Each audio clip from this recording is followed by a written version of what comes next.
Good morning, my dear student. How are you today? I hope you all are fine at home. Welcome back to science class.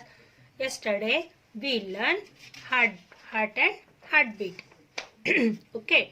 Today we learn blow hot and blowing cold. Sorry, blowing hot and blowing cold. Student, हम blowing hot and blowing cold मतलब जो क्या होती है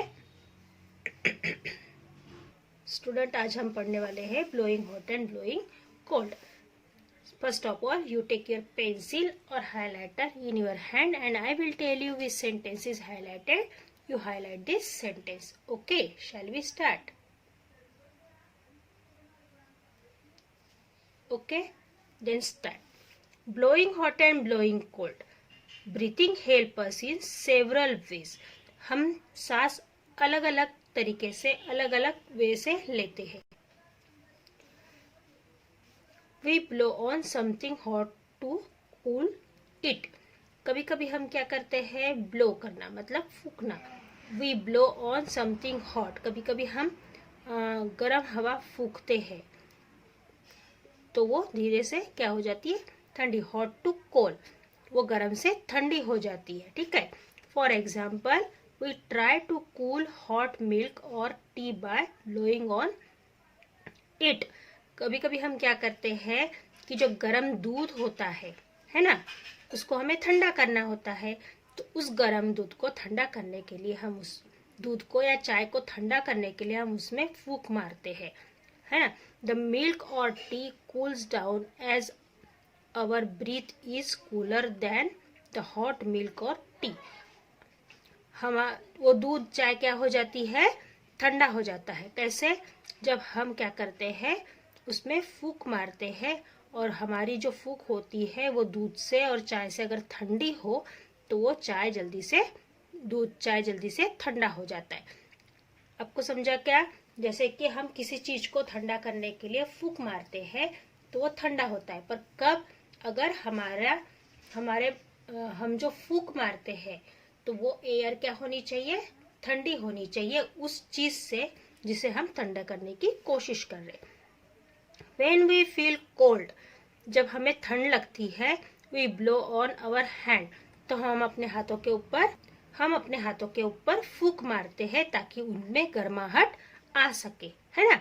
तो ठंडे को हम गर्म करने की कोशिश करते हैं और गर्म को हम ठंडे करने की कोशिश करते हैं फूंक मारकर. It makes them warmer. वो हम उसको गर्म करना चाहते हैं. Our body has a steady temperature. Our body has a steady temperature. हमारी बॉडी क्या करती है, हमारे बॉडी के अंदर टेम्परेचर होता है. जैसे कि हमारा जो नॉर्मल टेम्परेचर 97 सेल्सियस या 97% होता है हमारे जो बॉडी का टेम्परेचर है. तो मतलब काफी गर्म होता है. 100 से सिर्फ 3 कम होता है. ओके. तो हमारा बॉडी का टेम्परेचर 90 डिग्री सेल्सियस होता है, 97 डिग्री सेल्सियस होता है. Sorry. Due to this the air we breathe out it is warmer and humid.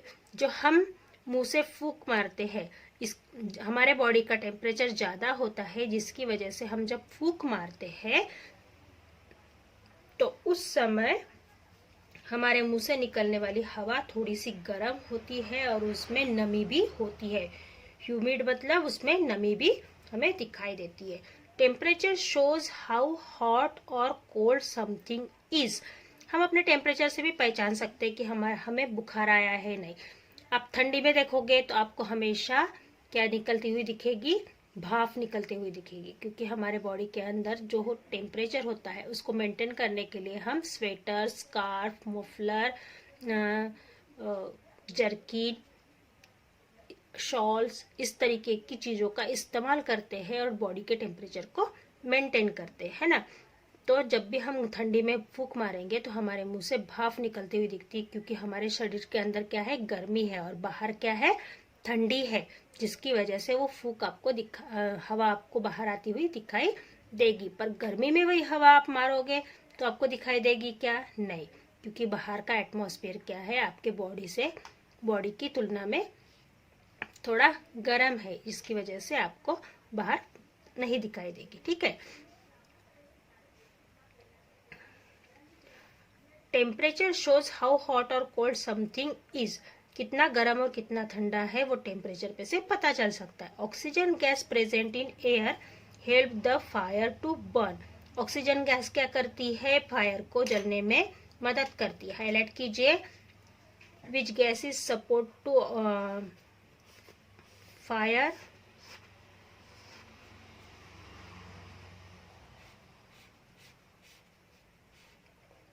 which gas is support to fire to burn। कौन सी गैस आग जलने में मदद करती है। Oxygen is present in air help the fire to burn. जब हम चूल्हा होता है, पुराने जमाने में जो चूल्हा होता था, तो एक नली ली जाती थी, एक पाइप लिया जाता है और पाइप के अंदर से उसको फूंक मारी जाती थी ताकि उसे हवा मिले और हवा से आग फैले। और हम कौन सी गैस लेते हैं, ऑक्सीजन। और हम जब मुंह से बाहर फूकेंगे तो कौन सी गैस बाहर आएगी, ऑक्सीजन। जब हम ब्रीथिंग करेंगे तभी कार्बन डाइऑक्साइड हमारे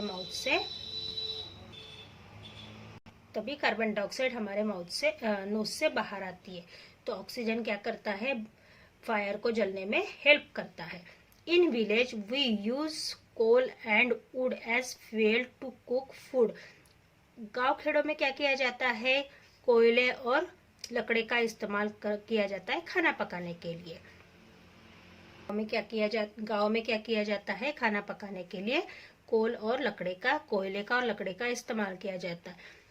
we frequently blow air through a pipe to light the air. हम क्या करते हैं, बार बार लगातार उसमें फूंकते रहते हैं पाइप में ताकि आग जल सके।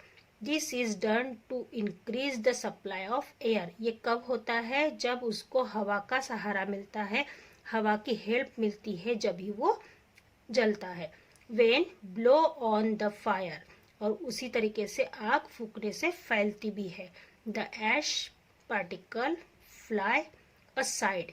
जब हम बार बार आग को फूकते रहेंगे तो जो ऐश के पार्टिकल है, जो राख है, वो साइड में सरकेगी और आग फिर से जल उठेगी।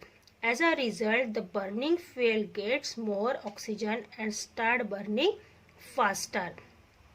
इसका रिजल्ट क्या होता है, हम अगर बार बार फूकते रहेंगे तो जो फ्यूल है, मतलब जो ईंधन है, जो लकड़ी है, जो कोयला है, वो ऑक्सीजन की मदद से जल उठेगा और ज्यादा जलेगा, है ना।